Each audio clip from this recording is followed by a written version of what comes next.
BA प्रथम वर्ष प्रथम प्रश्न पत्र राजनीतिक सिद्धांत हम पढ़ रहे थे स्वतंत्रता। और मैंने आपको बताया था कि स्वतंत्रता का नकारात्मक अर्थ में स्वतंत्रता क्या होती है, बंधनों के अभाव, अनुचित बंधनों के अभाव को स्वतंत्रता कहते हैं। और सकारात्मक अर्थ में व्यक्ति को व्यक्तित्व के विकास के अवसर बिना किसी भेदभाव के उपलब्ध होना, ये स्वतंत्रता का अर्थ है। हमने स्वतंत्रता की अवधारणा को विस्तार से जाना था। आज समझने का विषय है स्वतंत्रता के विविध प्रकार या विविध रूप।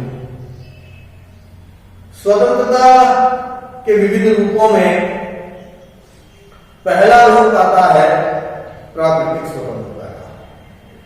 प्राकृतिक स्वतंत्रता नाम से ही पता चलता है स्वतंत्रता का वह रूप जिसके अंतर्गत यह माना जाता है कि स्वतंत्रता प्रकृति प्रदत्त है, प्रकृति द्वारा दी गई है। और चूंकि स्वतंत्रता प्रकृति ने दी है तो राज्य या अन्य कानूनों को उसमें हस्तक्षेप का अधिकार नहीं होना चाहिए। ये जो स्वतंत्रता है ये प्राकृतिक स्वतंत्रता कहलाती है। हम इस रूप में इस प्राकृतिक स्वतंत्रता को स्वीकार नहीं कर सकते कि चूंकि प्रकृति ने दी है तो राज्य को उसमें हस्तक्षेप करने का अधिकार नहीं है। क्योंकि यदि हम इस रूप में इसे स्वीकार करें तो स्वतंत्रता केवल शक्तिशाली व्यक्तियों के हाथ का खिलौना बन जाएगी। आम व्यक्ति उस स्वतंत्रता का उपभोग नहीं कर पाएगा। स्वतंत्रता स्वच्छंदता में परिवर्तित हो जाएगी। फिर भी जो प्राकृतिक स्वतंत्रता के समर्थक है वो स्वतंत्रता के इस रूप का समर्थन करते हैं। रूसो जब ये कहता है कि मनुष्य स्वतंत्र पैदा होता है और सर्वत्र बेड़ियों में जकड़ा हुआ है तो उसका इशारा प्राकृतिक स्वतंत्रता की तरफ ही होता है। जब लोकमान्य तिलक भारतीय राष्ट्रीय आंदोलन के दौरान ये उद्घोष करते हैं कि स्वतंत्रता मेरा जन्म सिद्ध अधिकार है और मैं उसे लेकर रहूंगा, तो वो भी कहीं न कहीं प्राकृतिक स्वतंत्रता की ओर ही संकेत कर रहे होते हैं। जो राज्य की उत्पत्ति के संदर्भ में सामाजिक समझौता सिद्धांत देने वाले विचारक हैं हॉब्स, लॉक और रूसो, इनके विचारों में भी ये बात स्पष्ट होती है कि एक अवस्था ऐसी थी जब राज्य नहीं था और उस अवस्था में मनुष्य प्राकृतिक स्वतंत्रता का उपभोग कर रहा था। तो ये प्राकृतिक स्वतंत्रता से संबंधित बात है। प्राकृतिक स्वतंत्रता को हम दूसरे रूप में यूं भी समझ सकते हैं कि प्रकृति यानी मनुष्य का स्वभाव और मनुष्य के स्वभाव के अनुकूल स्वतंत्रता है, यानी स्वतंत्रता स्वाभाविक है। मनुष्य की चेतना स्वतंत्रता चाहती है तो स्वाभाविक स्वतंत्रता है। ये भी प्राकृतिक स्वतंत्रता का ही एक भाव प्रकट करने वाली बात है। तो इसका महत्व इसलिए बना हुआ है प्राकृतिक स्वतंत्रता का कि ये मनुष्य के अधिकारों को, मनुष्य की स्वतंत्रता को स्वाभाविक मानती है और राज्य पर प्रतिबंध लगाने की बात करती है कि जो स्वाभाविक स्वतंत्रताएं मनुष्य की हैं वे तो मनुष्य को प्राप्त होनी ही चाहिए और राज्य को मनुष्य को देनी ही चाहिए। तो इस रूप में प्राकृतिक स्वतंत्रता का महत्व बना हुआ है। स्वतंत्रता का दूसरा रूप व्यक्तिगत स्वतंत्रता। नाम से पता चल रहा है व्यक्तिगत यानी व्यक्ति के स्वयं से संबंधित स्वतंत्रताएं। मिल व्यक्तिगत स्वतंत्रता का प्रबल समर्थक रहा है और मिल ने कहा था कि मनुष्य के कार्य दो तरह के होते हैं, एक स्व संबंधी और एक पर संबंधी। स्व संबंधी कार्य वे हैं जिन्हें व्यक्तिगत स्वतंत्रता में रखते हैं। जो मनुष्य जब संपादित करता है तो अन्य व्यक्तियों पर उसका कोई प्रभाव नहीं होता, अन्य व्यक्ति इससे प्रभावित नहीं होते। जैसे मनुष्य का खान पान, रहन सहन, इन चीजों से अन्य लोगों पर कोई प्रभाव नहीं पड़ता। पर संबंधी वे कार्य होते हैं जिनके संपादन से अन्य व्यक्ति भी प्रभावित होते हैं। तो मिलिए कहते थे कि जो स्व संबंधित कार्य है, जिसे हम व्यक्तिगत स्वतंत्रता कह रहे हैं, उन स्व संबंधी कार्यों में व्यक्ति को पूरी तरह से छूट होनी चाहिए, पूर्ण रूप से स्वतंत्रता होनी चाहिए। मिलिए कहते हैं कि मनुष्य स्वयं के शरीर पर, स्वयं की आत्मा पर स्वयं संप्रभु है और उसमें किसी प्रकार का कोई बंधन नहीं होना चाहिए। तो ये व्यक्तिगत स्वतंत्रता है, यानी खान पान, पहनावा, धार्मिक आचरण, ये व्यक्ति के अपने हैं, व्यक्तिगत है और उन पर किसी प्रकार का कोई प्रतिबंध नहीं हो, यह व्यक्तिगत स्वतंत्रता के अंतर्गत आता है। पर वर्तमान समय में मनुष्य का ऐसा कोई कार्य नहीं जो कि किसी और को प्रभावित ना करे। उसका खान पान, उसका रहन सहन, उसका धार्मिक आचरण, कहीं न कहीं उसका प्रभाव भी समाज पर पड़ता है और इसलिए यदि वो समाज को प्रतिकूल परिस्थितियों में डालने वाला हो तो राज्य उसके ऊपर भी प्रतिबंध लगा सकता है। फिर भी व्यक्तिगत स्वतंत्रता वह स्वतंत्रता है जो कि व्यक्ति के व्यक्तिगत कार्यों में पूर्ण स्वतंत्रता देने की बात करती है। स्वतंत्रता का तीसरा रूप नागरिक स्वतंत्रता का है। नागरिक स्वतंत्रता वे स्वतंत्रताएं हैं जो एक मनुष्य को समाज का और राज्य का सदस्य होने के नाते प्राप्त होती है, राज्य का नागरिक होने के नाते प्राप्त होती है।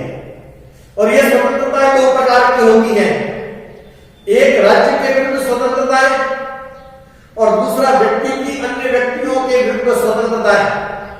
यानी व्यक्ति के अन्य व्यक्तियों के से स्वतंत्रता में हस्तक्षेप से रक्षा करने वाली स्वतंत्रता है और व्यक्ति की स्वतंत्रता में राज्य के हस्तक्षेप करने से उसे मुक्त करने वाली स्वतंत्रता है।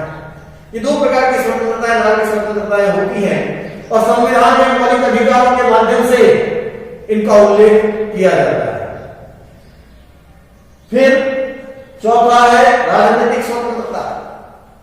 राजनीतिक स्वतंत्रता का अर्थ है व्यक्ति को राज्य के राजनीतिक कार्यों में पूर्ण सहभागिता निभाने की छूट होना, बिना किसी भेदभाव के प्रत्येक व्यक्ति को राजनीतिक कार्यों में स्वतंत्रता पूर्वक भाग लेने की छूट होना, यह राजनीतिक स्वतंत्रता कहलाता है। और राजनीतिक कार्यों में भाग मनुष्य किन रूपों में लेता है?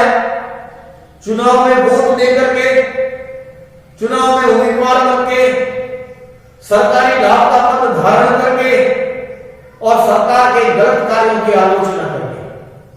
तो हम ये कह सकते हैं कि राजनीतिक स्वतंत्रता का अर्थ होता है प्रत्येक व्यक्ति को बिना किसी भेदभाव के मत देने का अधिकार होना, चुनाव में उम्मीदवार बनने का अधिकार होना, योग्यता के अनुसार सरकारी लाभ का पद प्राप्त करने का अधिकार होना और सरकार के गलत कार्यों की आलोचना करने का अधिकार होना।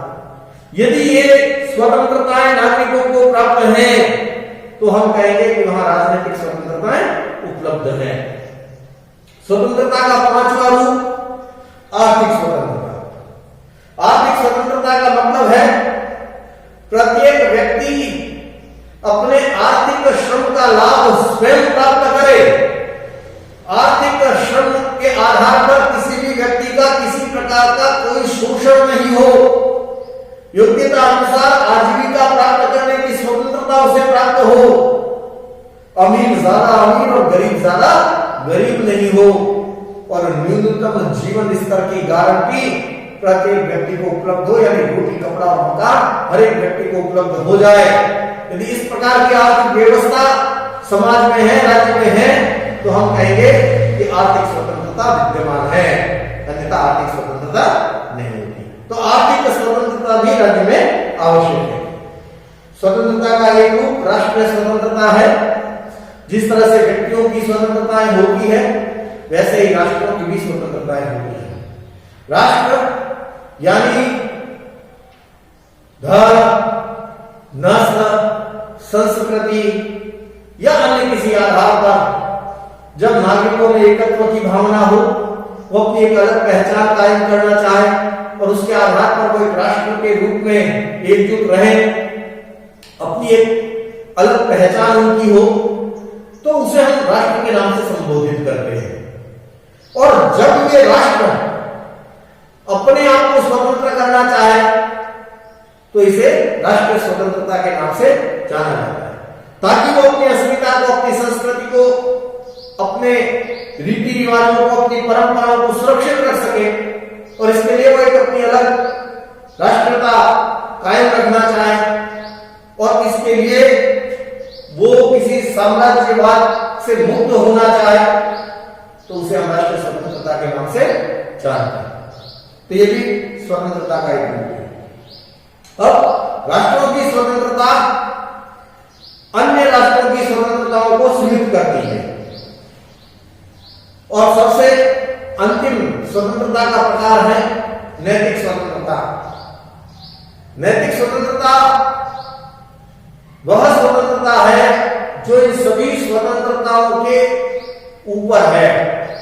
व्यक्ति को सारी स्वतंत्रताएं दे दी जाए, किंतु यदि नैतिक स्वतंत्रता उसके पास नहीं है तो व्यक्ति वास्तव में स्वतंत्र नहीं माना जाएगा।